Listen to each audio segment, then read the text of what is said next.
নমস্কার বন্ধুরা, প্রিয়াকাশের একটি নতুন ব্লগে আবার আপনাদের সকলকে স্বাগত। আজকে দুপুরের মেনুতে করলাম দেখো এঁচোড় আর আলু দিয়ে একটা তরকারি। এঁচোড়টা ডুমো ডুমো করে কেটে নিয়েছি, আলুটাও ডুমো ডুমো করে কেটে নিয়েছি। এবার কড়াইতে তেল গরম করে তার মধ্যে পেঁয়াজ, আদা, রসুন, একটু টমেটো মিক্সিতে পেস্ট করে সেই মশলাটা তেলের মধ্যে দিয়ে একটু কষাচ্ছি। কষানো হবে, তেল যতক্ষণ না ছাড়ছে ততক্ষণ অবধি ভালো করে কষাতে হবে। তোমরা ভালো করেই জানো যে যতক্ষণ না তেল কষানো হয়, তেল ভেসে ওঠে, ততক্ষণ অবধি মশলাটাকে কষাতে হয়। আর যত কষাবে ততই টেস্ট ভালো হয়, সেটা তো আমরা সবাই জানি। এই যে দেখো তেল কেমন ছাড়তে শুরু করেছে, তেল ছাড়া হয়ে গেছে। এবার এর মধ্যে আমি যে নুন হলুদ দিয়ে আগে থেকে সেদ্ধ করে রেখেছিলাম তোমার এঁচোড় আর আলু, সেইটা দিয়ে দেবো। দিয়ে এবার এঁচোড় আলু সমেত একটু কষাতে থাকবো। যত কষাবে তত রান্নার টেস্ট ভালো হয়। এটা এঁচোড় তো আমরা জানি গাছপাঠা নামে পরিচিত, তাই মাংসের মতনই রান্না করতে হয়। পেঁয়াজ আদা রসুন দিয়ে করলে খুব ভাল লাগে। এই যে দেখো প্রত্যেকটা মশলা কিন্তু এঁচোড় আলুর মধ্যে মিশে গেছে।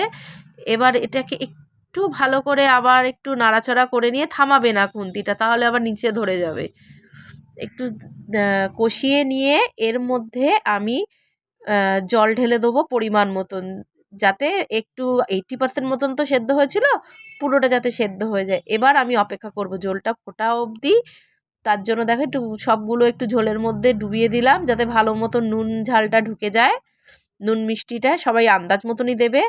এরপরে আমি একটা ঢাকনা দিয়ে চাপা দিয়ে দেবো। কিছুক্ষণ পর যখন 2-3 মিনিট পর যখন ঢাকনার এদিকে আমি কি করেছি, এদিকে আমি আমার রুই মাছ করব বলে রুই মাছটা নুন হলুদ মাখিয়ে আমি একটুখানি ম্যারিনেট করে রেখে দিয়েছি। আর এদিকে আমার কিন্তু এই নুন হলুদ মাখাতে মাখাতে ওদিকে আমার এঁচোড়ও হয়ে যাবে। এবার আমি একটু ঢাকনাটা খুলে দেব, খুলে দেওয়ার পর দেখবে আমার এঁচোড় রেডি হয়েছে কিনা। এই দেখো এঁচোড় আমার রেডি হয়ে গেছে, গরম গরম রেডি হয়ে গেছে। এবার কড়াইতে, যেই কড়াইতে এঁচোড় রান্না করেছিলাম ওটাই ভালো করে ধুয়ে নিয়েছি। নিয়ে এই কড়াইয়ের মধ্যে সর্ষের তেল দিয়ে দিলাম মাছগুলো ভাজবো বলে। এই সর্ষের তেলটা গরম হয়ে গেছে। এবার আমি মাছগুলোকে একে একে তেলের মধ্যে দেব। এবার একটু ভাজা, লালচে করে ভাজবে, যে যেরকম ভাজা পছন্দ করো সেরকমই ভাজবে। আর এই বাকি মাছগুলো রয়ে গেছে, এই যে আমি একটুখানি হালকা করে ভাজি, সেটা আমার বাড়ির লোক সবাই পছন্দ করে। এই জন্য একটুখানি ভেজে নিলাম, হালকা লাল করে ভেজে নিয়েছি। নিয়ে এবার তুলে রাখবো। আর ওই মাছের ভাজার তেলের মধ্যেই আমি কালো জিরে ফোড়ন দিয়েছি। তার মধ্যে আমি দেব এবার কালো জিরেটা একটুখানি নেড়ে নিয়েছি গরম তেলের মধ্যে। তারপর পেঁয়াজ কুচি করে রেখেছিলাম, একটা পেঁয়াজ কুচি আমি ছোট মাঝারি সাইজের পেঁয়াজ কুচি আমি দিয়ে দিলাম।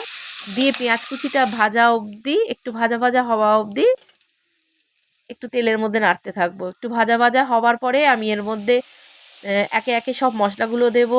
যেমন হলুদ গুঁড়ো, তারপরে হচ্ছে কাশ্মীরি লঙ্কার গুঁড়ো, আর দেব জিরে গুঁড়ো, আর দেব ধনে গুঁড়ো।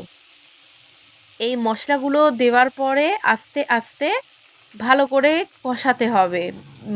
যতক্ষণ না তেল ছাড়বে ততক্ষণ ভালো করে কষাতে হবে। এই দেখো আমি যেমন কষাচ্ছি এরকমভাবে একটুখানি মিশিয়ে নিয়ে কষিয়ে নেবে।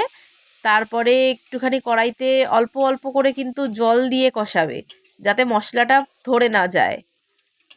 এই দেখো আমার কিন্তু এই কষানো মশলা একটুখানি রেডি হয়ে গেছে। তাও আমি একটুখানি যতটা কষানো যায় আর কি, যে কোনো রান্নাই যত তুমি কষাবে ততই তার টেস্ট হবে। এই যে দেখো আমার মশলা থেকে কিন্তু তেল ছাড়ছে। এবার আমি একটু একটু করে জল দিয়ে দিয়ে আরও কষাবো।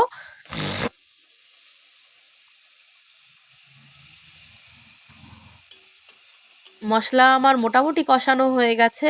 এবার এর মধ্যে আমি পরিমাণ মতন জল দিয়ে দেবো, যে যেরকম ঝোল খাবে। কেউ যদি মাখো মাখো পছন্দ করে তাহলে অল্প ঝোল দেবে, আমি একটু ঝোল বেশি দিয়েছি যেহেতু পাতলা ঝোল খাবে মাছের। তাই এই জলটা ঢেলে দেওয়ার পরে অপেক্ষা করব জলটা ফোটা অবধি। এই দেখো জল ফুটতে শুরু করেছে। এবার এর মধ্যে আমি একে একে মাছের পিসগুলো দিয়ে দেবো। দিয়ে একটু খুন্তি দিয়ে এপিট ওপিট করে দেবো, যাতে প্রত্যেকটা মাছের মধ্যে ঝোলের ঝোলটা ঢোকে, যাতে নুনটা ঢোকে, নইলে তো খেতে ভালো লাগবে না। এই দেখো আমি একটুখানি খুন্তি দিয়ে চেপে দিলাম। দেওয়ার পরে এটাকেও আমি একটুখানি ঢাকনা দিয়ে রাখবো। 2 মিনিটের মতন। 2 মিনিট ঢাকনা দিয়ে রাখার পরে দেখবে 2 মিনিট ঢাকনা দিয়ে রাখবো, আর ঝোলটা যাতে কমে না যায় তার জন্য আমি গ্যাসটাকে একটু সিম করে দেবো।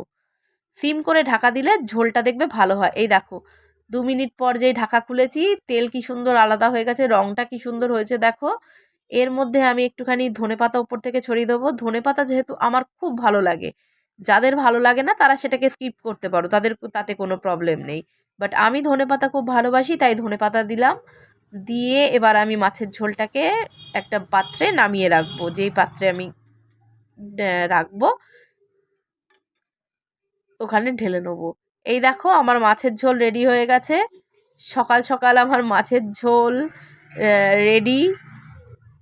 এঁচোড় আলু দিয়ে তরকারি, সেটাও রেডি হয়ে গেছে। একটু তাড়াতাড়ি রান্না শেষ হয়েছে, তাই ভাবলাম আর একটু একটা কাজ করি, টক ডাল করে ফেলি। টক ডালের রেসিপিটা আর আমি দিলাম না, দেখালামও না।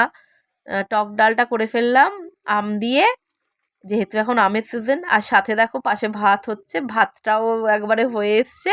আমারও রান্না কমপ্লিট 8:30।